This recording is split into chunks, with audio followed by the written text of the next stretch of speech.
Selanjutnya marilah kita masuki acara inti pertemuan kita pada hari ini, yaitu kuliah umum dengan tema menuju Indonesia baru dengan kekuatan ekonomi umat, yang akan disampaikan oleh narasumber Ustadz Haji Abdul Somad LCMA, Dai sejuta viewer.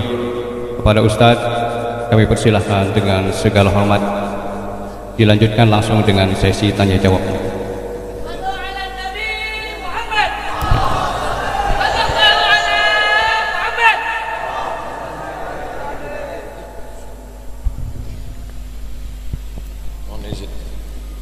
Bismillahirrahmanirrahim. Assalamualaikum warahmatullahi wabarakatuh. Alhamdulillahilladzi bi ni'matihi tatimmus shalihat, wassalatu wassalamu ala sayyidis sadat wa ala alihi wa ashabihi wa ahli al-fadaili wal karamat. Subhanaka la ilma lana illa ma 'allamtana innaka antal alimul hakim. Rabbi syrah li sadri wa yassir li amri wahlul 'uqdatam min lisani yafqahu qawli. Saya banyak-banyak ucapkan terima kasih karena diberikan kesempatan untuk bersilaturahim ke pondok pesantren terbesar di Kalimantan, Pondok Pesantren Darussalam, yang selalu orang meminta untuk masuk kemari setiap selesai sholat. Wa adkhilnal jannata Darussalam. Pertama, bisa bersilaturahim dengan Pak Rektor, kedua dengan Bapak pimpinan yayasan, ketiga dengan Kiai pimpinan pesantren Darussalam, kemudian dengan Ketua Majelis Ulama Indonesia, kemudian dengan Kantor Kementerian Agama, Bapak Kepala Kemenak, kemudian dengan Bapak Dekan dan Ibu-Ibu Dekan, dua orang, Civitas Akademika Sekolah Tinggi Agama Islam Darussalam, adik-adik mahasiswa-mahasiswi, insyaallah kita semua mendapatkan pahala silaturahim dan jihad insyaallah. Dua-duanya baik. Man ahabba yubsatalahu fi rizqihi, siapa yang mau lapang rezekinya, wa yunsa'alahu fi asarihi, mau panjang umurnya, falyasil rahimahu, hendaklah menyambung silaturahim. Maka niat saya tadi kemari tidak menggurui, na'udzubillah, tidak pula ingin mengajar, tapi niat menyambung tali silaturahim. Yang kedua, datang kemari dengan niat mencari ilmu. Man salaka tariqan, siapa yang melewati suatu jalan, yaltamisu fihi ilman, di jalan itu dia mendapat ilmu, sahalallahu lahu bihi tariqan ilal jannah, dimudahkan Allah jalannya menuju surga.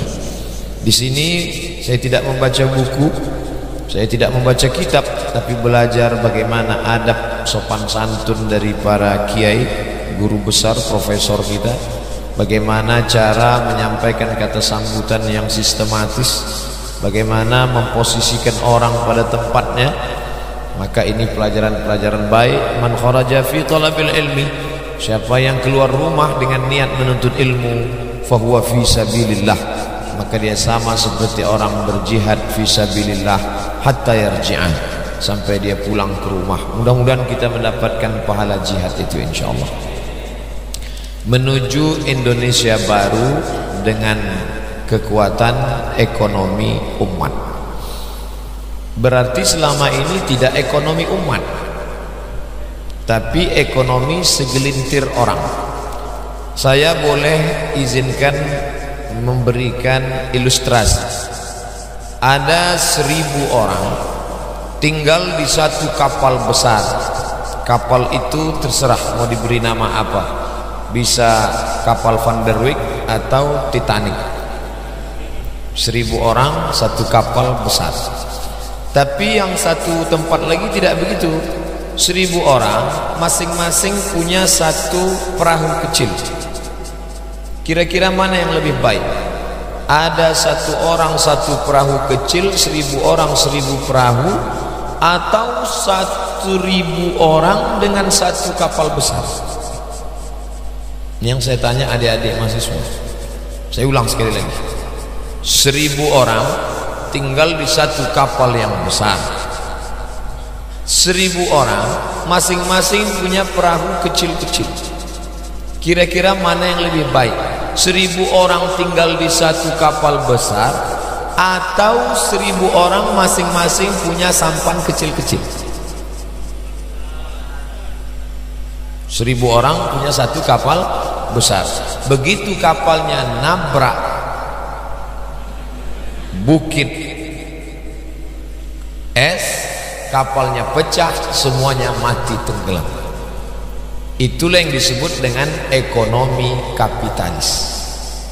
Sedangkan kalau kita punya satu sampan kecil, hancur satu sampan, masih ada 9.990 sampan. Jadi pertanyaan saya tadi tidak terkait dengan wa'tasimu bihablillahi jami'an wa la tafarraqu. Kita tidak bicara tentang persatuan umat, tapi kita bicara tentang kekuatan ekonomi umat. Sekarang kita besar, tapi ekonominya dipegang oleh 1-2 orang Indonesia. Tanah kita hanya dikuasai oleh sekian persen gelintir orang. Maka ketika orang ini bermasalah, kena kredit macet, berutang di IMF, akhirnya kita kacau semuanya. Makanya kalau ingin umat ini bangkit, yang memberi tema ini saya tidak tahu, tapi saya yakin orangnya cerdas, dari Fakultas Ekonomi dan Bisnis Islam. Bisnisnya bukan bisnis konvensional, bukan bisnis Yahudi, tapi bisnisnya Islam, bahwa menuju Indonesia baru dengan ekonomi umat. Jadi umatnya itu yang mapan. Nah, biasanya sesuatu yang dengan sentuhan agama itu lebih kuat. Satu sekolah dalam hari Ahad mereka buat bazar, sumbangan, dibuatnya voucher, tulisannya sumbangan, donasi, bantuan sosial. Tapi satu kotak lagi dibuat sedekah, dibuat 2 kotak. Satu kotak isinya sedekah, bahasa Arab sodaqah. Satu kotak lagi dibuat bantuan sosial, donasi, sumbangan. Ternyata setelah disebar, kotak yang bertuliskan sodaqah lebih banyak diambil orang formulirnya daripada kotak yang bertuliskan sumbangan, donasi, dan bantuan. Kenapa begitu? Karena sodaqah ada sentuhan agama. Begitulah kalau segala sesuatu disentuh dengan agama. Karena agama tidak menyentuh rasionalitas, agama tidak menyentuh intelektualitas. Walaupun agama itu rasional, agama itu akal, agama itu afala taqilun. Tapi kalau sudah bicara agama, selalu yang disentuh itu adalah qalbu, hatinya. Makanya bupati-bupati yang cerdas, dia tidak undang motivator ke hotel dengan convention hall. Diundanglah motivator dari Jakarta di hotel bintang 5, dikumpulkan semua pegawai-pegawai Pemda, Pemprov, Pemko, lalu kemudian semangat, keluar dari hotel semangatnya hilang. Kalau dia cerdas, cukup dia undang ustadz, kiai, ulama, zikir bersama, setelah itu tausiah bahwa kita ini beramal untuk akhirat, dunia ini hanya jembatan, maka insya Allah etos kerjanya bangkit. Maka sentuhan agama. Begitu juga dengan ekonomi umat ini, bolak-balik menteri ekonomi, pakar ekonomi bicara bangkitkan ekonomi umat, orang tidak bangkit. Tapi kalau sudah agama yang berbicara, siapa yang bisa bicara itu? Tentu bukan anak Fakultas Usuluddin, bukan orang tarbiyah. Yang bisa membangkitkan ekonomi umat orang yang ngerti agama, basic agama, ibtidaiyah, sanawiyah, aliyah. Setelah itu dia kemana? Dia punya sarjana, ijazah dari memang bidang dia itu. Apa bidang dia? Fakultas Bisnis, Fakultas Ekonomi dan Bisnis Islam. Di mana dia kuliah? Daftarkan sebelum pendaftaran tutup berikut ini. Karena kalau bukan orang bidang itu yang bicara, Nabi sudah lama bicara, idza wussidal amru ila ghairi ahlihi fantaziris sa'ah. Serahkanlah ekonomi ini bukan pada bidangnya, insya Allah sa'ah kehancurannya sudah dekat. Sedangkan pepatah Arab mengatakan, man takallama fi ghairi fannihi ata bil ajaib. Siapa yang bicara bukan pada bidangnya, ngomongnya ajaib-ajaib. Jadi kalau ada nanti orang bicara ekonomi sampai pakar ekonomi pun bingung, itu pasti bukan bidang dia. Ini aneh-aneh bicaranya. Nah, mari kita urutkan dari sejak Nabi, kemudian sahabat, lalu tabi'in, imam-imam mazhab, sampailah kepada para ulama, guru-guru kita, tentang bagaimana mereka menyikapi ekonomi. Pertama, dalil tentu paling tinggi Quran. Idza qudiyatis shalah, kalau salat sudah dilaksanakan, fantashiru fil ard, bertebaranlah di atas muka bumi Allah, wabtaghu min fadlillah, carilah karunia Allah. Makanya beda doa masuk masjid dengan keluar masjid. Doa masuk masjid, Allahumma ftahli abwaba rahmatik. Doa keluar masjid, Allahumma inni as'aluka min fadlik, beri aku rezeki. Kenapa keluar masjid minta rezeki? Karena Allah memerintahkan wabtaghu min fadlillah, carilah karunia Allah. Dalil yang kedua, wabtaghi fima atakallahu daral akhirah. Engkau mau tahajud sampai subuh, wabtaghi fima atakallahu daral akhirah. Engkau mau zikir baca Quran sehari terus, wabtaghi fima atakallahu daral akhirah. Wala tansa nasibaka minad dunya. Tapi dunia tidak boleh ditinggalkan. Maka dijelaskan oleh Nabi, laisa bi khairikum man taraka dunyahu li akhiratihi wala akhiratahu li dunyahu liyusiba minhuma jami'an. Dapat dua-duanya. Itulah mengapa doa di Quran diajarkan, Rabbana atina fid dunya hasanah. Setelah dunia hasanah, barulah akhiratnya hasanah, dan waqina azabannar. Ini Quran. Bagaimana dengan hadis Nabi? Hadis jelas, at-tajirus saduqul amin, pedagang, bisnismen, saduq jujur, amin amanah. Nanti di akhirat dia bersama siapa? Bersama empat, minan nabiyyin was-siddiqin was-syuhada was-salihin. Jadi kalau ada orang merasa dengan khatam Quran, dengan zikir nanti di akhirat dia bersama para nabi, maka dalam Islam diajarkan, engkau yang duduk dari pagi sampai petang jaga batu cincinmu juga, bisnis tasbihmu juga, bisnis rumah makanmu juga. Kenapa Ustadz kasih contoh 3 model? Rumah makan, tasbih, batu cincin. Itu yang dekat dari kita. Kalau ngasih contoh jangan yang jauh-jauh. Lihat bagaimana Allah ngasih contoh dalam Al-Quran. Afala yanzuruna ilal ibili kaifa khuliqat wa ilas sama kaifa rufi'at wa ilal ardi kaifa sutihat. Kenapa 3 itu yang diberi Allah contoh dalam Quran? Ngasih contoh jangan yang jauh-jauh. Ini Ustadz ceramah di kampung, contohnya planet Mars. Apa contoh yang jauh? Langsung yang ketika buka mata langsung kelihatan. Orang Arab kalau dia buka mata, yang pertama dia lihat ibil, onta. Lihat atas, sama. Lihat bumi, ard. Langsung itu aja jadi contoh. Ilal ibili kaifa khuliqat wa ilas samai kaifa rufi'at wa ilal ardi kaifa. Inilah yang menjadi sampel.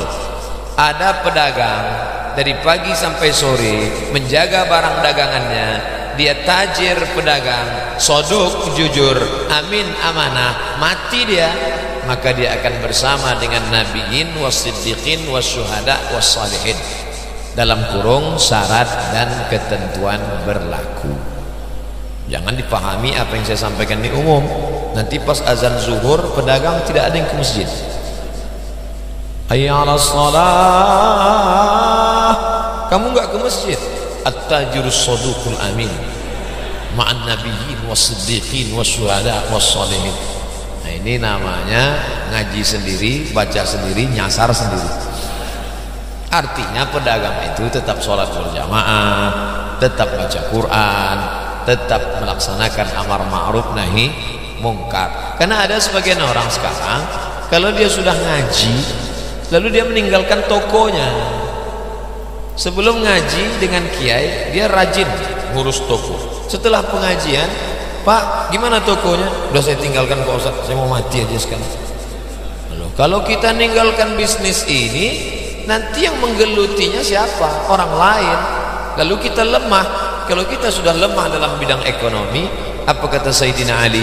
Kada al-faqru ayyakuna kufran. Hampir saja orang fakir itu menjadi kafir. Antara fakir dan kafir, kafir dan fakir, fakir, kafir, kafir, fakir. Tipis setipis kulit bawang. Siapa yang menjual akidahnya karena baju bekas? Siapa yang menjual akidahnya karena mie instan? Siapa yang menjual akidahnya karena bantuan serangan fajar? Ya orang fakir.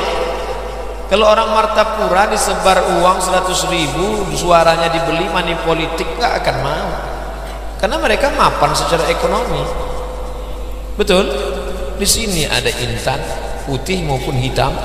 Di sini ada batu yang berkhasiat. Di sini ada bisnis. Di sini ada orang-orang kaya. Kalau tidak kaya, tidak mungkin masjidnya sebesar Al-Karamah yang tadi malam daya tampungnya 10.000. Ternyata di luar masjid lebih ramai lagi dari yang di dalam. Saya dikirim gambarnya tadi pagi di WhatsApp. Rupanya di luar masjid lebih ramai jamaah, bentang, gelar, tikar. Ini menunjukkan apa? Secara ekonomi mereka mapan. Dan Nabi Muhammad itu bukan cuma bicara, memang dia ekonominya mapan. Makanya ketika dia menikah dengan Khadijah, pertemuan Nabi dengan Khadijah itu pertemuannya bukan di majelis taklim. Jangan bayangkan Nabi tausiah lalu melirik ada yang cantik cakep, bukan. Pertemuan Nabi dengan Khadijah, pertemuannya saat bisnis. Yang punya barang-barang dagangan Khadijah, yang menjualnya Nabi Muhammad. Hubungan mereka berdua adalah hubungan mudharabah bagi hasil. Cuman ketika barang-barang dagangan ini dibawa orang lain, kurang laku. Tapi begitu Nabi Muhammad yang jual, laku keras. Ini menunjukkan pentingnya iklan. Dan bintang iklannya mesti menarik. Andai ada perusahaan susu, bila minum susu ini berat badan Anda akan naik, bintang iklannya saya. Orang nggak mau beli. Yang beli paling-paling supaya dapat syafaat di akhirat, bukan karena ingin produk itu baik. Itulah pentingnya bintang iklan. Bintang iklannya siapa? Nabi Muhammad sallallahu alaihi wasallam. Abdullah sebelum menikah dengan Aminah, itu semua anak-anak gadis mendekati dia. Kenapa? Nurun nubuwah yang turun dari Abdul Muttalib kepada Abdullah lajang. Ketika menikah dia dengan Aminah, hilang nur itu. Kenapa? Pindah ke rahim Aminah dan turun kepada Sayyidina wa Maulana Muhammad sallallahu alaihi wasallam. Jadi memang anak-anak fakultas tarbiyah dengan fakultas syariah itu tidak perlu terlalu ganteng, biasa-biasa aja. Tapi yang fakultas ekonomi dan bisnis syariah itu memang mesti ganteng seperti Nabi Muhammad SAW. Nah, jadi yang tidak merasa ganteng pindahlah dari fakultas. Karena nanti mereka akan bicara tentang bisnis, dari ngomongnya, dari tata. Tapi gantengmu itu bukan karena dibuat-buat, tapi karena cahaya wudukmu. Nanti ketika ditanya, kamu kok ganteng sekali wajahnya? Bekas wudhu. Kata yang lain, emang aku tayamum? Artinya cahaya itu bukan dibuat-buat. Siapa yang beribadah di tengah malam, cahayanya akan bertahan sampai ke waktu pagi. Tapi kalau cuma 2 rakaat, ya 2 menit hilang. Nah, Ustadz Somad ketika kami lihat rekamannya di YouTube, wajahnya bercahaya, lampunya terang. Pencahayaan. Nah, maka Nabi SAW itu adalah bisnismen. Ketika dia dalam kandungan ibunya 2 bulan, itu bapaknya meninggal. Itu diabadikan oleh Imam Abu Ja'far Al-Barzanji dalam syair. walamma tamma min hamlihi syahrani ala ashhuril aqwalil marwiyah tufiya bil madinatil munawwarati abuhu Abdullah. Walamma tamma min hamlihi, ketika sempurna hamilnya, syahrani 2 bulan dalam kandungan ibunya, tufiya meninggal bapaknya, bil madinatil munawwarati di kota Madinah, abuhu Abdullah, bapaknya meninggal dalam keadaan bisnis. Karena waktu itu Abdullah sedang membawa barang dagangan bisnis. Itulah yang disebut dalam surat Quraisy, liilafi Quraisy ilafihim rihlatas syita was-shaif. Syita musim dingin, shaif musim panas. Makkah di tengah, Yaman di bawah, Syam di atas. Negeri Syam bukan Amerika, itu paman Sam. Negeri Syam 4 negara: Suriah, Lebanon, Yordania, Palestina, Saudi Arabia, Yaman. Inilah perjalanan bisnis Abu Lahab, Abu Jahal, Abu Talib dan Abu-Abu lainnya. Jadi jangan bayangkan Nabi Muhammad itu jual duku antar kecamatan. Kalau hidup Nabi Muhammad SAW itu sekarang, dia adalah bisnismen ekspor impor. Luar biasa. Mungkin bisa diundang oleh Fakultas Ekonomi dan Bisnis Islam untuk kuliah umum. Kenapa? Karena dia pelaku bisnis. Dia bukan teoritis. Yang dia lakukan itu real dan nyata. Ketika berumur 25 tahun, menikah dia dengan Khadijah, maharnya ishruna bakarah, 20 ekor onta muda. 1 ekor onta paling murah 35 juta. Itu pun karena kita udah kenal dekat, tawa harga kawan. 35 juta kali 20 ekor sama dengan 700 juta. Anak muda umur 25 tahun menikah, maharnya 700 juta. Saya segan untuk menyampaikan ini karena penyebab nanti naiknya harga mahar. Ibu-ibu yang punya anak gadis, ini saya sampaikan dalam tema judul ekonomi umat, bukan dalam rangka menaikkan harga mahar. Adapun yang terkait dengan harga mahar, jangan pakai hadis ini. Harga mahar pakai hadis lain. Perempuan yang terbaik adalah aqalluha mahran, yang maharnya paling murah. Ini untuk menstabilkan kembali harga mahar. Saya tidak ingin pulang dari sini lalu anak-anak muda Martapura marah dengan saya dan mereka unjuk rasa bawa baliho turunkan harga mahar. Kita kembali ke judul kita bahwa Nabi Muhammad itu kaya pelaku bisnis. Bapaknya meninggal saat bisnis, dia bertemu dengan Khadijah saat bisnis, dan di Makkah itu ada satu rumah besar bernama Darun Nadwa. Kalau bait satu rumah, bait satu rumah, komplek rumah disebut dengan dar.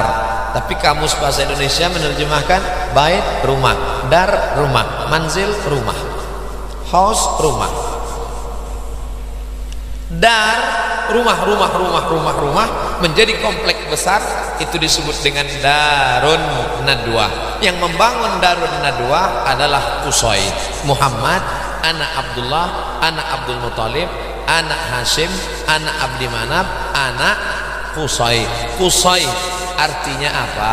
Nabi Muhammad ini keluarga bisnismen sallallahu alaihi wasallam. Jadi kalau ada orang sekarang ngaku umat Muhammad sallallahu alaihi wasallam tapi mengatakan bisnis itu melalaikan dari Allah, bisnis itu menyebabkan umat ini turun kualitas imannya, ini bukan umat Muhammad sallallahu alaihi wasallam. Ini enggak tahu umat siapa. Karena Nabi Muhammad SAW itu sekeluarga. Ketika turun ayat mengharamkan riba, maka riba yang pertama diharamkan Nabi adalah riba Abbas. Haram riba, kredit rentenir. Yang pertama diharamkan Nabi riba Abbas.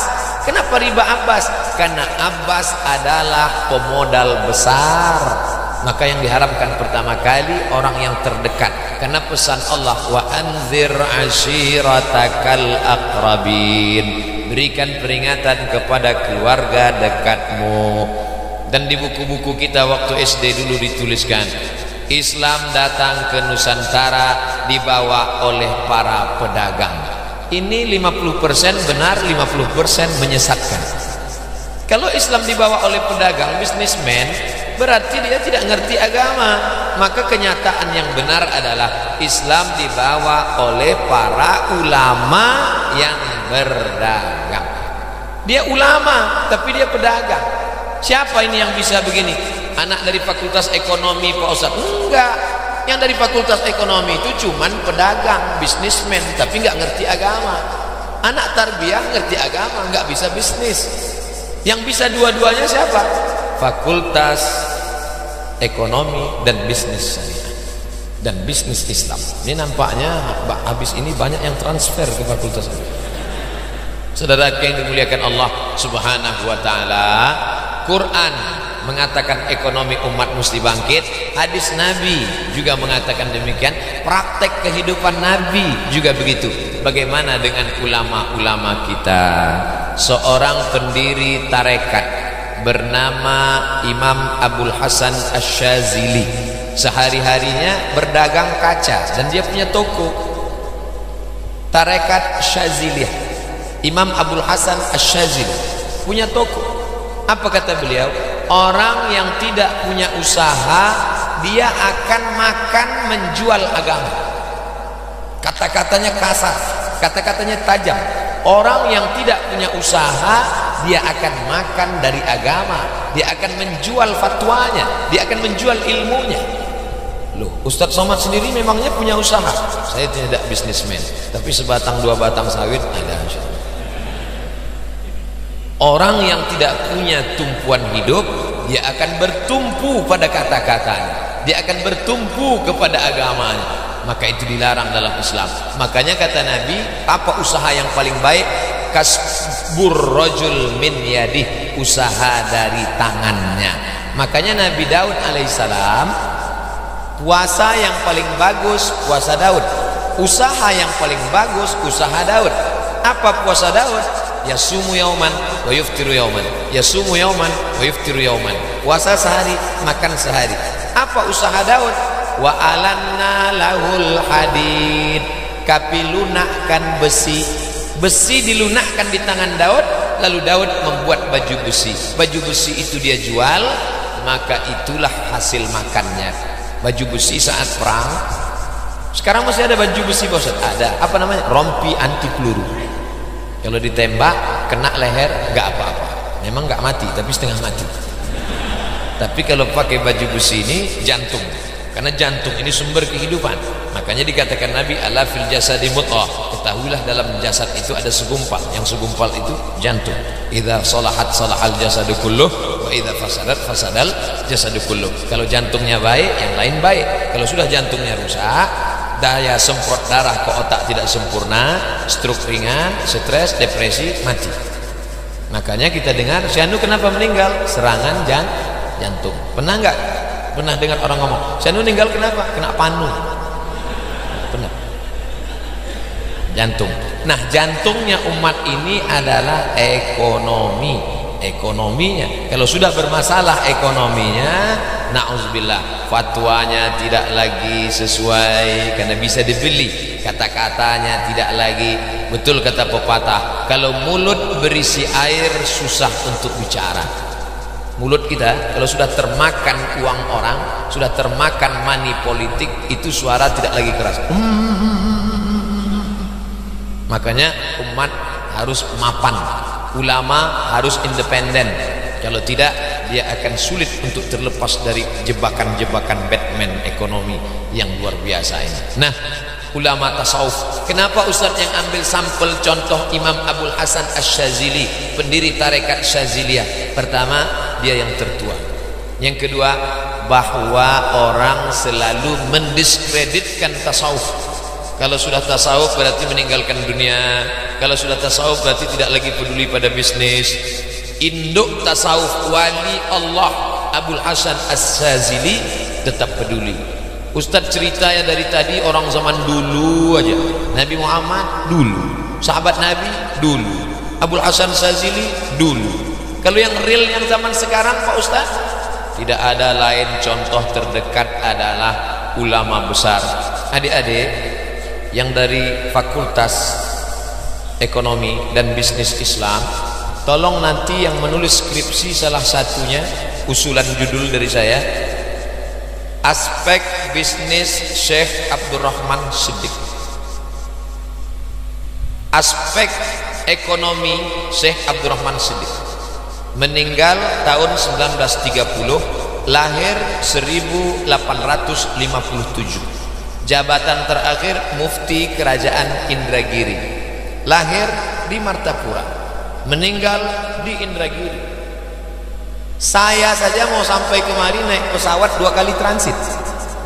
Bagaimana dulu Tuan Syekh Abdurrahman Siddiq Al-Banjari Al-Indragiri bisa? Aspek apanya Pak Ustaz? Aspek tasawufnya jangan dikaji lagi.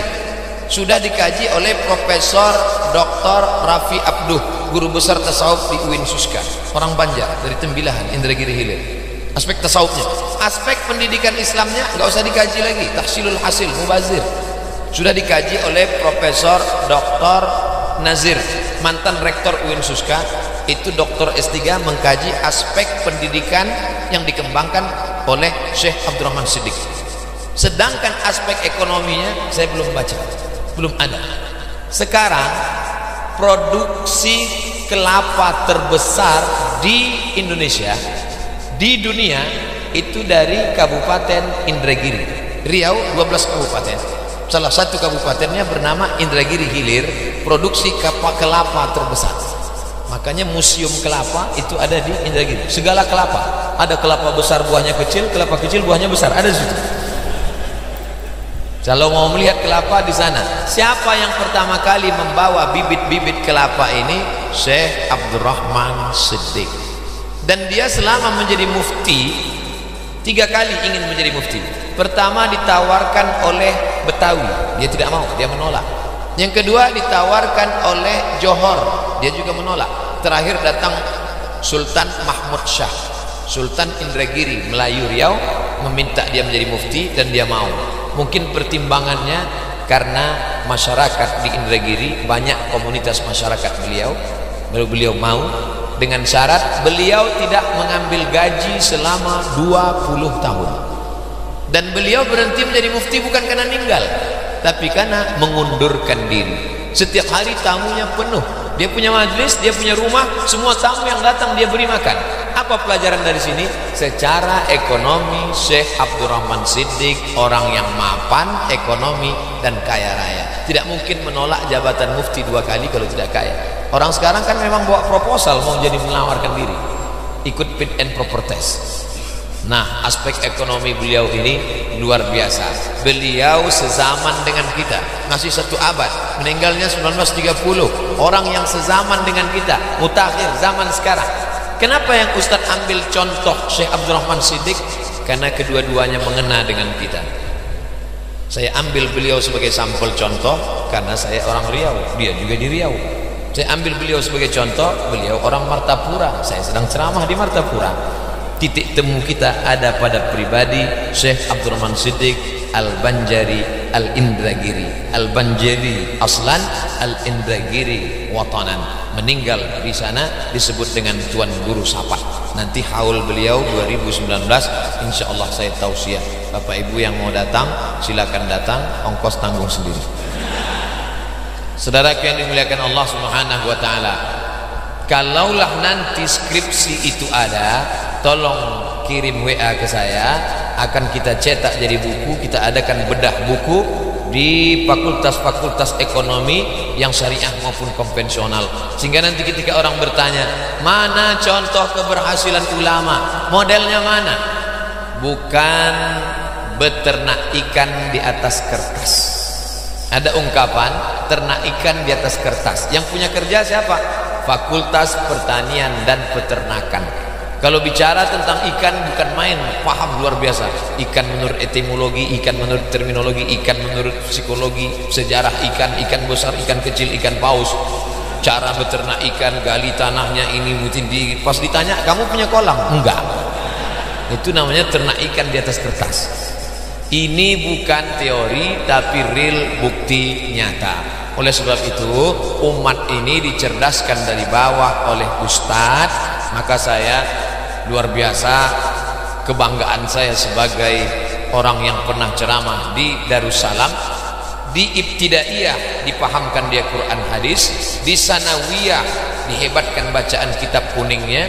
Di sini ada formal sanawiyah aliyah, tapi ada khusus kitab kuning non formal salafiyah, tapi dia tetap punya ijazah nanti persamaan. Setelah itu nanti dia akan lanjutkan pendidikannya. Banyak pendidikan santri-santri selesai kelas 6, kelas 7 stop. Tapi di sini tidak, sesuai dengan bakatnya. Bakatnya ingin menjadi pendidik, pengajar, masuk tarbiyah. Bakatnya nanti ingin menjadi hakim, kemana-mana bawa martil, maka dia masuk fakultas syariah. Suka menikahkan orang, masuk syariah. Tapi yang punya bakat bisnis tapi bisnisnya tidak konvensional, tidak riba, maka dia masuk dalam fakultas ekonomi dan bisnis Islam, bisnis syariah.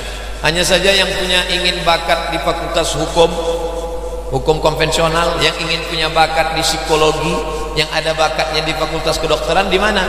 Sesuai dengan yang disampaikan Pak Rektor tadi, berawal dari STIS, berawal dari STAI, berawal dari institut, dan nanti puncaknya adalah Universitas Islam Darussalam. Insyaallah saya akan kuliah umum juga nanti.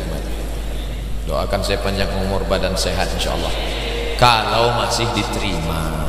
Takutnya setelah jadi universitas dia tidak lagi terima LCMA, harus doktor.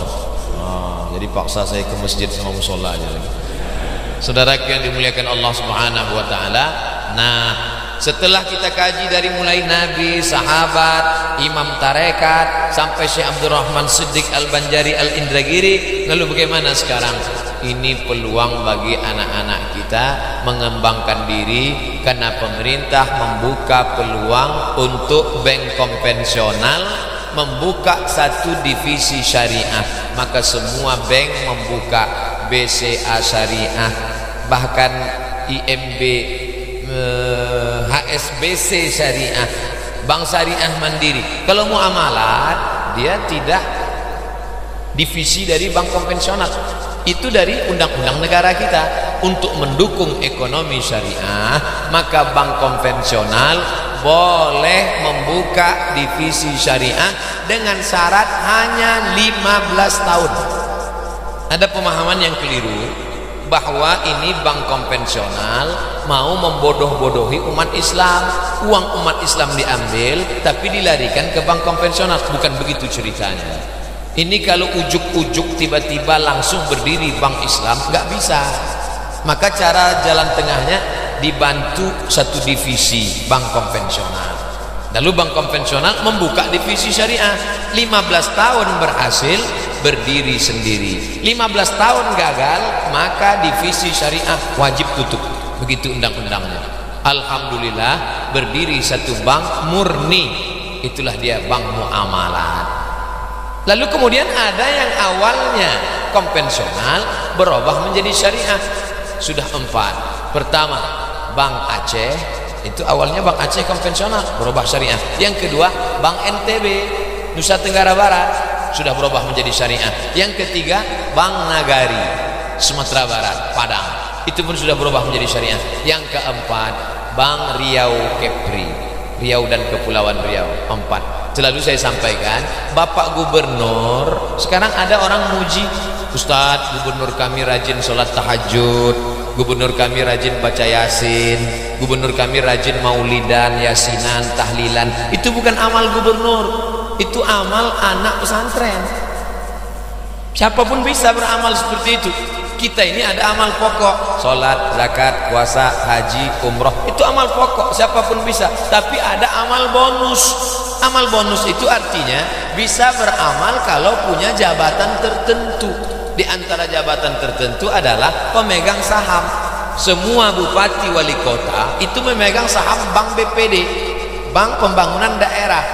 Maka kalau mau dirobak menjadi bank syariah, dia harus menyumbangkan dirinya keputusannya, tanda tangannya. Gubernur sendiri nggak bisa, saham terbesar gubernur, tapi kabupaten kota bupatinya ngumpul.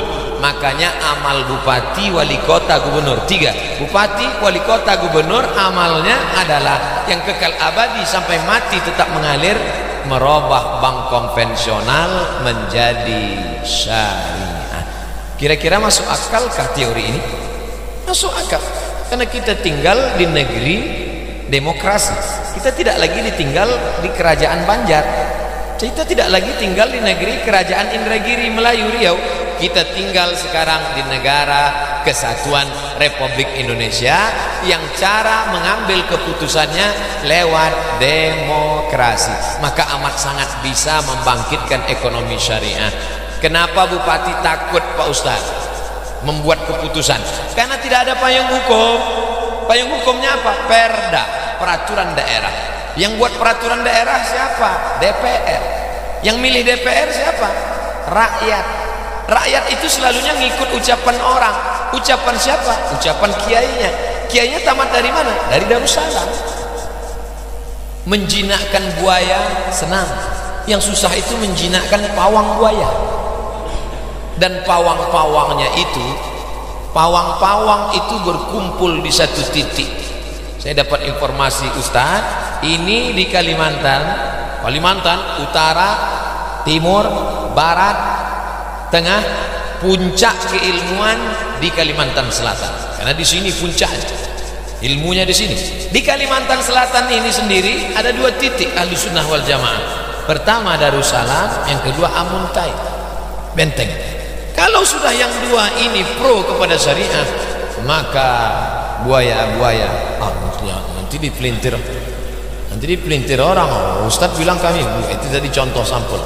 Karena tidak semua yang dengar ceramah saya mau cari ilmu, banyak juga yang nyari kapan dia salah ngomong. Tadi sampel cerita itu kan tentang cerita pawang. Saya ingin bercerita bahwa kesempatan untuk menyatukan pendapat DPR, masyarakat, tokoh agama, kepala daerah untuk mewujudkan ekonomi syariah, ekonomi Islam amat sangat bisa. Itu yang dikatakan oleh Abdurrahman Ibnu Khaldun, sosiolog muslim. Ar-ra'iyah ala dini mulukihim. Rakyat itu ngikut agama raja-rajanya. Mengapa kalau sudah disebut kata Banjar pasti Islam? Kalau sudah disebut Banjar pasti Islam. Kalau sudah disebut Melayu pasti Islam. Maaf, kalau ada orang Cina masuk Islam, maka dia akan disebut Melayu di negeri kami. Tidak disebut masuk Islam, dia disebut masuk Melayu. Karena kalau disebut Melayu pasti Islam. Melayu tanpa Islam hilang menya, tinggal layunya.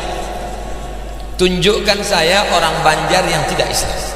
Kalau sudah disebut Banjar pasti Islam. Kenapa? Karena raja-raja Melayu masuk Islam dari atas sampai ke bawah. Raja Melayu masuk Islam, hulu balangnya masuk Islam, panglima perangnya masuk Islam, tentaranya masuk Islam.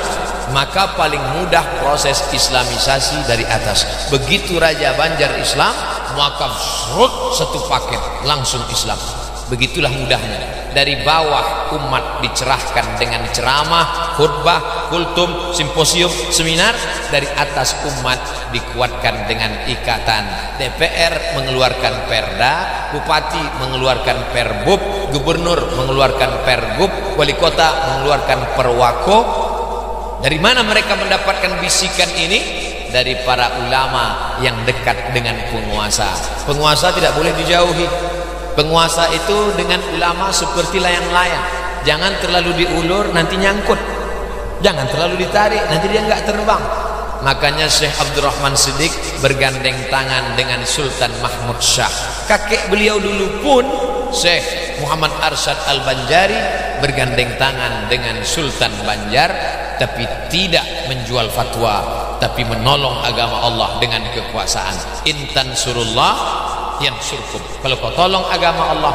Jadi nanti kalau kita melihat ada alumni dari Fakultas Ekonomi dan Bisnis Islam, Sekolah Tinggi Agama Islam, Institut Agama Islam Darussalam, dia bukan menjual agamanya untuk kekuasaan, tapi dia ingin menolong agama Allah dengan tanda tangan penguasa, melunakkan hatinya. Diundang dia maulid, hadir dia haul, lembut hatinya, sentuh dengan akhlak, mudah keluar tanda tangannya. Pak, gimana ini bisnis ekonomi, bagaimana merubah ini menjadi bank Islam, bagaimana ini merubah menjadi pinjam-pinjam, simpan pinjam syariah, maka akan merubah baitul mal wat tamwil. Ustadz, kemarin saya minjam pakai uang ekonomi syariah, pakai bunga. Minjam ke bank konvensional, pakai bunga juga. Sama, berarti sama-sama riba. Itulah yang dikatakan oleh orang Yahudi dulu. Sama aja jual beli dengan riba. Kamu jual beli dengan kami, riba. Jual beli dengan orang Islam, riba juga. Orang Yahudi suka membuat isu-isu, menyamarkan yang jelas. Turunlah ayat, wa ahallallahul bai'a wa harramar riba. Jual beli halal, yang haram itu riba. Apa bedanya? Saya minjam uang Pak Ustadz ke bank konvensional, terus 100 juta, bayarnya 125. Ketika saya pinjam sama Pak Haji kemarin, Pak Haji, saya minjam uang, gak boleh, haram, riba. Tapi kalau modal, mudharabah bagi hasil, boleh. Saya pinjam 100 juta Pak Haji, nih, nanti bayarnya kita bagi hasil. Setelah saya hitung-hitung, 125 juga. Bedanya pinjam sama Pak Haji pakai bismillah. Di bank konvensional selamat pagi selamat sore. Ini orang tidak mengerti apa bedanya. Kalau di bank konvensional, kalau di tempat rentenir, kalau di tempat orang riba, kamu pinjam 100 juta, kamu mesti kembalikan 125. Saya tidak mau tahu kamu untung apa buntung, saya tidak mau kamu berhasil atau tidak, yang penting uangnya kembali 125. Tapi kalau mudharabah, itulah yang dikaji dalam fikih. Islam ini 3, akidah, syariah, akhlak. Akidah, syariah, akhlak. Ada ustadz, judul pengajian kita subuh ini adalah tentang ridho, tawakal dan qanaah. Kira-kira masuknya kemana? Akhlak. Mari kita ridho menerima takdir Allah, akhlak kepada Allah. Ada ustadz yang judul kajian kita hari ini adalah membahas tentang Ar-Rahman 'alal arsyistawa, yadullah fawqa aydihim, wujud kidam baqa mukhalafatul hawadis. Itu akidah, itu segmennya orang usuluddin. Tapi ada kajian namanya fikih. Fikih terbagi lagi, ada fikih sholat, ada fikih zakat, ada fikih ibadah, ada fikih muamalah, ada fikih munakahah, ada fikih siasah, ada fikih politik saja. Al-Ahkam As-Sultaniyah ditulis oleh Imam Al-Mawardi, meninggal 450. Ada fikihnya jual beli saja, bagaimana gadai menggadai, bagaimana rahan, bagaimana bagi hasil mudharabah, bagaimana permodalan syariah murabahah, bagaimana jual beli haram muzabanah, bagaimana. Nah, ini semuanya diatur. Fikih sholat, fikih zakat, fikih puasa, fikih haji, fikih ibadah, fikih muamalah, fikih siasah. Ini khusus fikih. Makanya orang ambil fakultas khusus, fakultas syariah, Islamic law, hukum halal, haram, makruh, mubah, sunat, muakkad, syarat, rukun, wajib. Nah, ini semua spesialisasi. Mudah-mudahan akan lahir profesor-profesor kita yang ahli dalam bidang ekonomi syariah ini, insyaallah. Jadi dia yang menjelaskan. Yang menjelaskannya bukan orang yang tidak mengerti sehingga menyesatkan di tengah umat. Dhalla wa adalla. Sudahlah sesat, menyesatkan. Kalau sesat sendirian aja, jangan bawa jamaah. Ustadz, saya dengar dari penceramah katanya sama aja itu antara konvensional dengan mudharabah, toh bayarnya sama-sama bunga. Beda. Ketika kita pakai mudharabah seperti yang diajarkan dalam sunnah sallallahu alaihi wasallam, maka kalau kamu untung, nanti kita bagi hasil. Berapa bagi hasilnya? Kesepakatan. Apakah 50-50, 50-50, apakah 40-60, atau 30-70 bagi hasil. Apa bedanya Pak Ustadz? Saya punya uang 100 juta misal, walaupun Bapak Ibu tidak yakin, tak apa. Ini sebagai sampel contoh. Lalu saya serahkan uang ini kepada orang, dia mau minjam uang. Ustadz Somad, pinjam saya uang 100 juta. Nih 100 juta, pakai. Kontrak kita bagaimana? Konvensional, riba. Yang penting kamu bayar 125 juta. Saya tidak mau tahu kamu rugi, kamu untung, yang penting bayar 125. Setelah itu selesai. Tapi kalau sama pakai mudharabah tidak begitu. Datang anak muda, Ustaz Somad, saya mau pinjam uang Ustaz 100 juta. Akadnya apa nih? Mudharabah bagi hasil. Kamu bisanya apa? Saya bisanya ternak ikan lele Pak Ustaz. Karena saya dari Fakultas Pertanian. Oke, kalau gitu kamu pinjam nih 125, pakai. Akadnya mudharabah ya. Ketika akad mudharabah tunai, kita jalankan program ini, deal. Saya pinjam uang 100 juta dengan akad mudharabah tunai. Oke, maka sejak itu doa saya lebih khusyuk daripada sebelumnya. Sebelumnya saya berdoa biasa aja, Rabbana atina fid dunya. Setelah itu, ya Allah, berhasillah ikan lelenya. Karena selalu sampai lelenya hanyut, ini uang nggak balik, ya Allah. Karena bagi hasil memikirkan orang itu untung atau tidak untung. Sedangkan konvensional riba tidak. Kamu mau untung tidak untung, yang penting uang saya pulang. Makanya banyak orang-orang tua yang setelah pensiun uangnya diletakkan di bank, habis itu dia makan riba, makan bunganya. Dia tidak pernah berdoa karena uang datang sendiri. Nonton aja, nonton, kena jantung, stroke, stres, mati. Adrenalin bangkit tidak bangkit. Beda dengan ini, ada unsur ta'awun. Ketika dia kebetulan pergi ke Jakarta, di pesawat ngobrol-ngobrol, Bapak mau kemana? Saya mau ke Jakarta. Saya juga Pak. Kamu bisnis apa? Saya kebetulan di bidang ikan Pak. Wah, tepat sekali. Yang minjam uang saya kemarin bidangnya ikan juga. Bisa nggak datang ke kampung saya? Apa? Penyuluhan ikan. Karena saya ingin yang minjam uang tadi, maka muncullah wa ta'awanu 'alal birri wat taqwa. Muncullah semangat berdoa, muncul semangat bertawakal, muncul semangat bekerja sama. Jadi beda ekonomi konvensional dengan syariah itu terletak pada adabnya, pada akhlaknya. Bukan berarti ekonomi syariah tidak mengurus masalah uang, tetap juga uang. Tapi yang ini tidak mau tahu tentang orang susah atau senang, tidak mau tahu orang untung atau rugi, sedangkan ini memperhatikan akhlaknya. Ketika saya ketemu dengan anak muda tadi, anak muda, iya, kamu yang minjam kemarin kan? Ya Allah, bukakan pintu rezekinya ya Allah, karena kalau tutup ini nggak dibayar ini. Tengah malam saya berdoa, doanya juga mendoakan dia.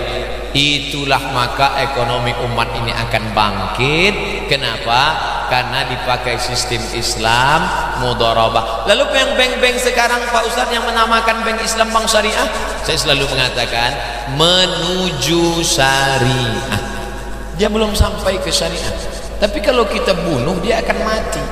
Bapak Ibu mau tidak mau, suka tidak suka, ekonomi syariah sekarang di Indonesia baru 6%. Yang 84-nya konvensional.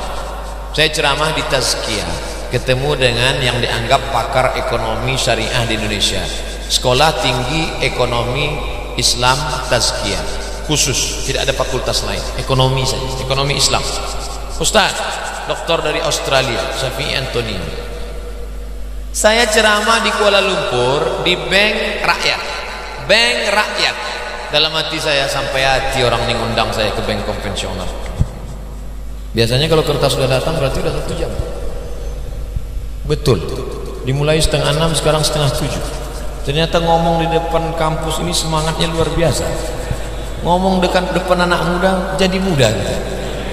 Kita lanjutkan cerita saya sedikit. Kenapa saya diundang di bank rakyat? Ini bank konvensional. Begitu sampai di kantor di Kuala Lumpur, mohon maaf Ustaz Somad, ini bank rakyat, bank konvensional, tapi sudah berubah menjadi bank Islamic Bank. Pegawainya muslim semua, tapi yang meletakkan uang di bank rakyat banyak Cina, Keling India, Hindu, Buddha, Konghucu, bahkan mungkin tidak beragama, ateis. Karena prinsip ekonomi, di mana ada gula di situ ada semut. Begitu ada gula di bank Islam, semut-semut akan datang. Mereka suka karena duit.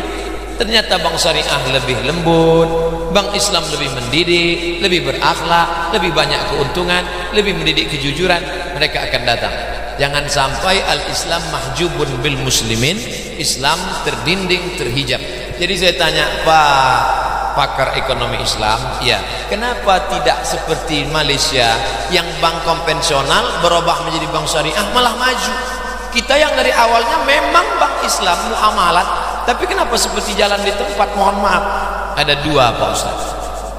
Apa itu?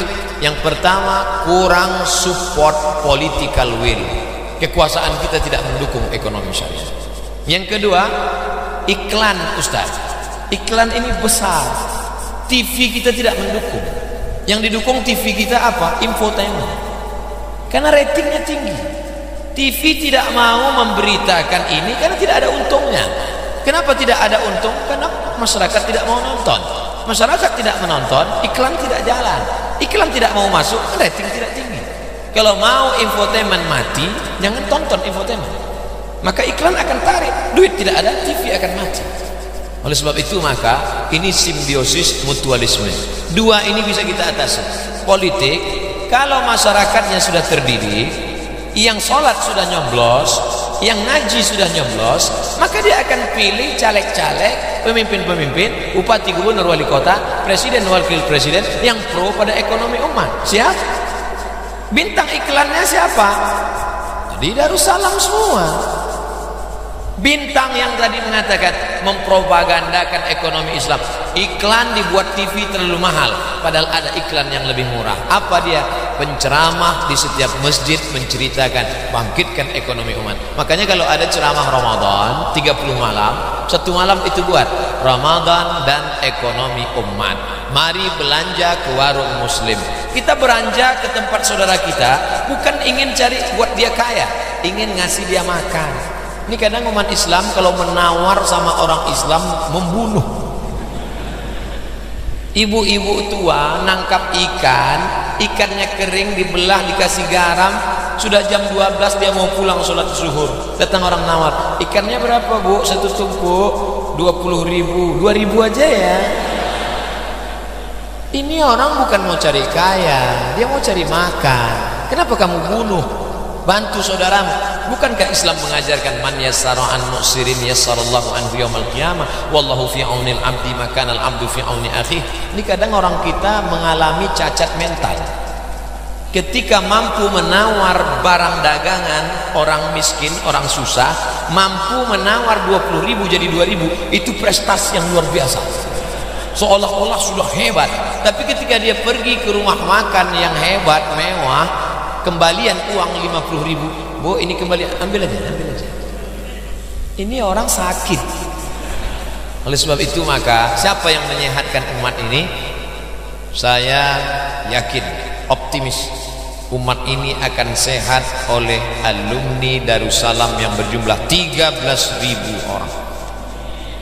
Saya sangka saya sudah ceramah di pesantren terbesar di Sumatera, santrinya 12.000. Ternyata setelah sampai kemari di sini Pak Ustadz 13.000. Kenapa cuma segini? Ini perwakilannya saja. Bagaimana pandangan Ustadz dengan bisnis multi level marketing? Ada MLM umroh datang ke Riau mau menawarkan, Anda kirim uang Anda 3 juta, maka Anda akan mengajak orang jadi 30 juta. Kalau Anda bisa ajak sekian orang jadi 300 juta. Kalau Anda ajak 3 bisa jadi 3 miliar. Kalau Anda bisa ajak lagi jadi 3 triliun. Anda akan punya helikopter, akan Anda punya pesawat. Dia lambungkan orang tinggi naik ke Sidratul Muntaha. Tapi dia tidak cerita kalau kamu gagal yang 3 juta tadi hilang. Di situ letak horor gamblingnya. Kamu tanamkan saja 300.000, kan nanti berhasil menjadi 3 juta. 3 juta kamu ajak orang jadi 30 juta, menjadi 300 juta. Orang sudah melambung sehingga lupa bertanya, kalau aku nggak bisa bawa pengikut jamaah, aku nggak pandai ngomong, yang 300 tadi mana? Bayangkan kalau 1.000 orang tertipu, 300.000 dia kutip kali 1.000 orang, maka dia sudah memutar uang 300 juta. Itu sebenarnya yang dia putar. Maka dalam fikih, alhamdulillah, kalau ngomong ini di tempat anak Fakultas Ekonomi Syariah, tapi yang belajar di situ dari SMK. Jaka sembung buat golok, nggak nyambung. Tapi ketika yang kuliah di Fakultas Ekonomi dan Bisnis Islam itu punya basic, bacaannya apa? Matan Takrib, Fathul Qorib, I'anah, Mahalli, Qalyubi wa Umairah. Kitab kuning itu matang di kepalanya. sehingga di fakultas itu nanti dia tinggal mengembangkan mazhab Syafi'i karena kitab kuning itu pokok modalnya. Sekarang krisis kita banyak intelektual muslim, kalau sudah bicara kita baca makalahnya luar biasa, tapi copy paste dari internet. Dia tidak bisa mengembangkan. Kenapa? Faqidus syai' la yu'ti. Orang yang tak punya apa-apa, dia tidak bisa memberikan apa-apa. Maka saya optimis, bukan karena saya ceramah di sini, demi Allah. Kenapa saya optimis tentang fakultas ini? Karena mereka yang masuk ke fakultas ini kelanjutan dari pesantren yang sudah belajar Matan Al-Jurumiyah, Kawakibud Durriyah, lalu kemudian sampai kepada tingkat sampai kepada tingkat Syarah Ibnu Aqil. Nahunya sudah mantap, kitab kuningnya oke. Itulah yang nanti akan melahirkan ijtihad baru dalam mazhab Syafi'i, khusus ekonomi syariah, insyaallah. Amin.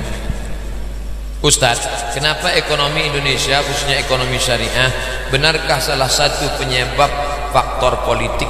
Ini sudah terjawab tadi. Saya tanya, kenapa ekonomi kita syariah tidak maju? Pertama, political will. Yang kedua, kurangnya iklan. TV, radio tidak berkontribusi karena tidak ada rating. Maka mesti ada support dari pemerintah. Mudah-mudahan kita berharap dengan banyaknya kajian-kajian, ulil amri, lembut hatinya, kita tidak main kekerasan. Wa qula lahu qawlan layyina la'allahu yatadzakkara aw yakhsha.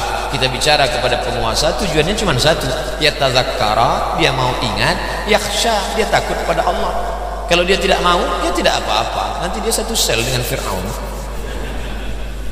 Apa pengertian Islam Nusantara? Di Maroko ada satu jurusan, Bapak Ibu dekan, Bapak dosen, jurusannya Manhajut Tafsir fil Gharbil Islam, metodologi tafsir di Barat. Yang dimaksud Barat, Tunisia, Aljazair, Maroko, Mauritania, Andalusia. 5 negara: Aljazair, Tunisia, Maroko, Mauritania, Andalusia. Kalau saya sebut Andalusia banyak orang tak tahu. Kalau saya sebut Real Madrid, Barcelona, oh iya, maksudnya Spanyol, karena Spanyol pernah. Tafsir Al-Qurtubi.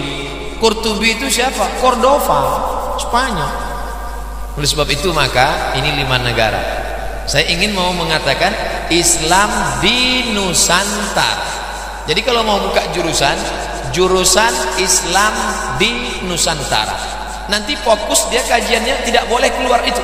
Makanya ada jurusan di Universitas Qarawin namanya Manhajut Tafsir fil Gharbil Islami, metodologi tafsir di Barat.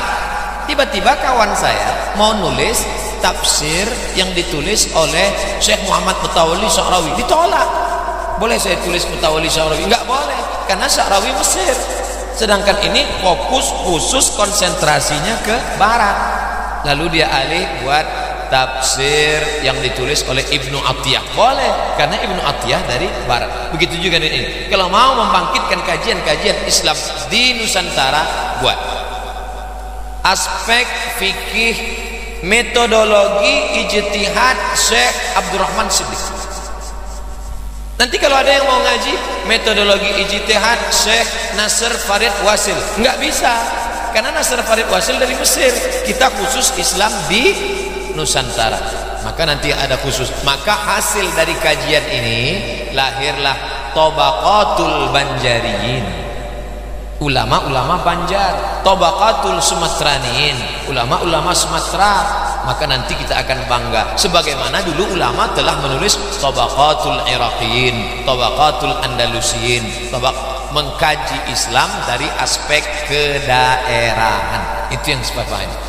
Jadi tidak membedakan antara Islam di sini dengan Islam di Makkah, sama saja Islam di Nusantara. Insya Allah kalau nanti buka pula satu jurusan Islam di Nusantara, maka akan lahirlah biografi-biografi yang dipandang dari berbagai aspeknya. Syekh Abdurrahman Siddiq ada satu ensiklopedia khusus. Syekh Abdurrahman Siddiq dipandang dari ekonominya, Syekh Abdurrahman Siddiq dipandang dari tasawufnya, Syekh Abdurrahman Siddiq dipandang dari metodologi ijtihadnya. Ketika dia, bayangkan 20 tahun menjadi mufti di Indragiri, berapa fatwanya, bagaimana dia mengeluarkan fatwa, bagaimana metodologi ijtihad dia.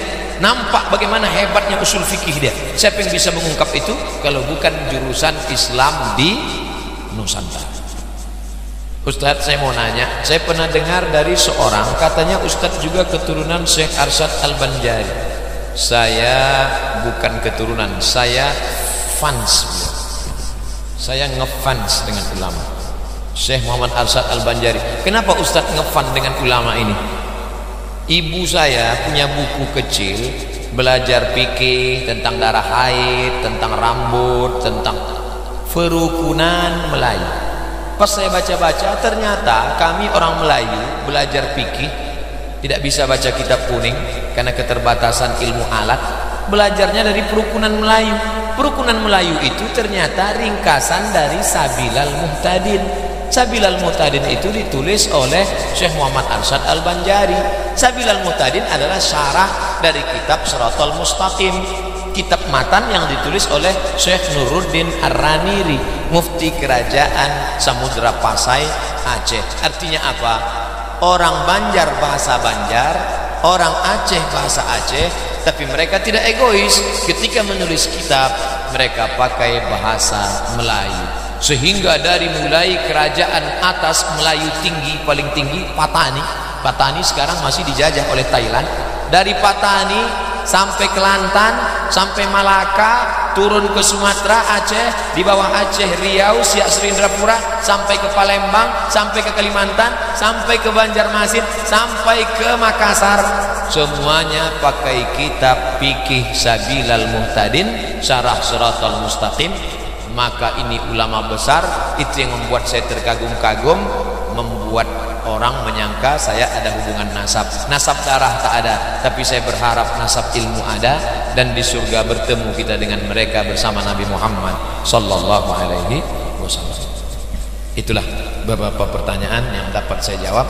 Ada beberapa lembar lagi. Kalau ada waktu saya jawab, kalau tak ada saya bawa pulang. Nanti kami buat video pendeknya, akan diupload. Jangan lupa tonton www.youtube.com. Panitia, kalau waktu habis tolong ingatkan saya. Soalnya saya kalau udah megang mikrofon ini selalu lupa waktu. Ustadz, saya mau tanya, apa perbedaan antara salam dengan istisna? Sudah ada, saya buat salah satu bentuk tulisan.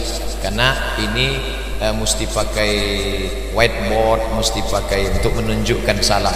Ada pernah saya kirimkan tulisannya salam dan istisna. Jual beli tempah, bisa dibaca berapa tulisan dalam www.somatmorocco.blogspot.com. Kalau belum diupload kan nanti saya upload. Karena dia jawabannya panjang, seperti pakai tulisan ini begini, ini begini, ini syaratnya, ini salam dan istisna.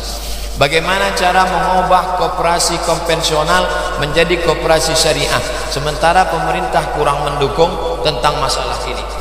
Kalau kita tinggalkan, dia seperti bara api. Bara api, kata Nabi, nanti di hari zaman, akhir zaman, kalmasi alal jamri. Umat Islam itu seperti orang menggenggam bara. Kalau digenggam tangan lecet, kalau ditinggalkan akan mati. Wahai kawan-kawan penggerak ekonomi syariah, kalau kalian tinggalkan ekonomi syariah ini, kalian tetap kaya, tapi tidak berbuat apa-apa. Ekonomi syariah akan mati. Tapi kalau tetap digeluti, BMT, Baitul Mal wa Tamwil Syariah, bank syariah, bank muamalah tetap berusaha, kita meninggal tidak menyelesaikan masalah. Tapi yang kita inginkan adalah kita berusaha pernah menyelesaikan masalah. Saya dengan ceramah saya, Pak Rektor dengan keputusan beliau, Bapak Kiai dengan pimpinan pesantren mengajarkan anak-anak, sementara pegiat terus, kita akan terus mendengungkan ini. Jangan pilih wakil rakyat yang tidak pro ekonomi syariah, sehingga umat Islam cerdas, dia akan memilih, maka politisi-politisi kita lambat laun akan pro kepada ekonomi syariah, insyaallah. Amin. Surat tilang sudah masuk, katanya waktu sudah habis, tapi kertas ini tetap saya bawa. Terima kasih segala perhatian, mohon maaf segala kekilapan dan kesilapan.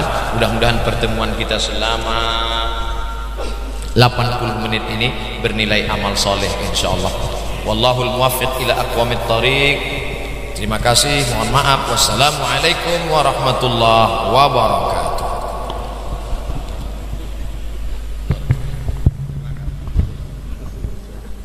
Selanjutnya kita masuk di acara berikutnya, yaitu penyerahan piagam penghargaan oleh Rektor Institut Agama Islam Darussalam Martapura kepada Ustadz Haji Abdus Somad sebagai narasumber.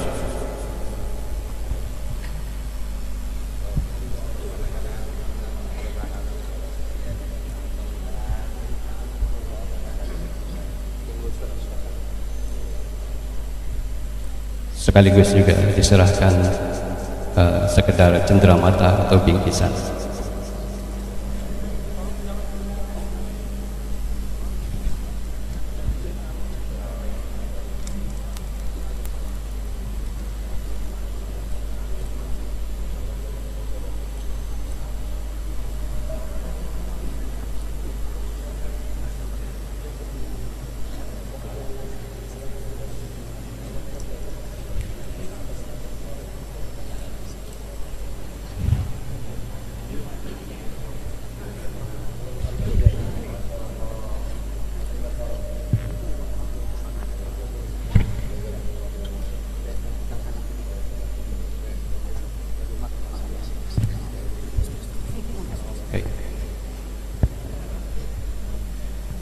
Baik para hadirin sekalian yang berbahagia, demikian tadi seluruh rangkaian acara kuliah umum yang telah kita ikuti bersama.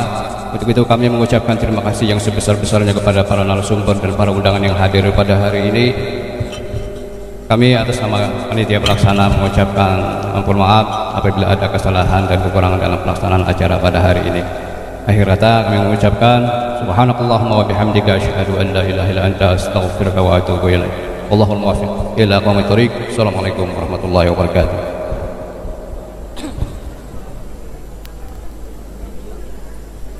Lam yujirna illa babu rabbi 'allama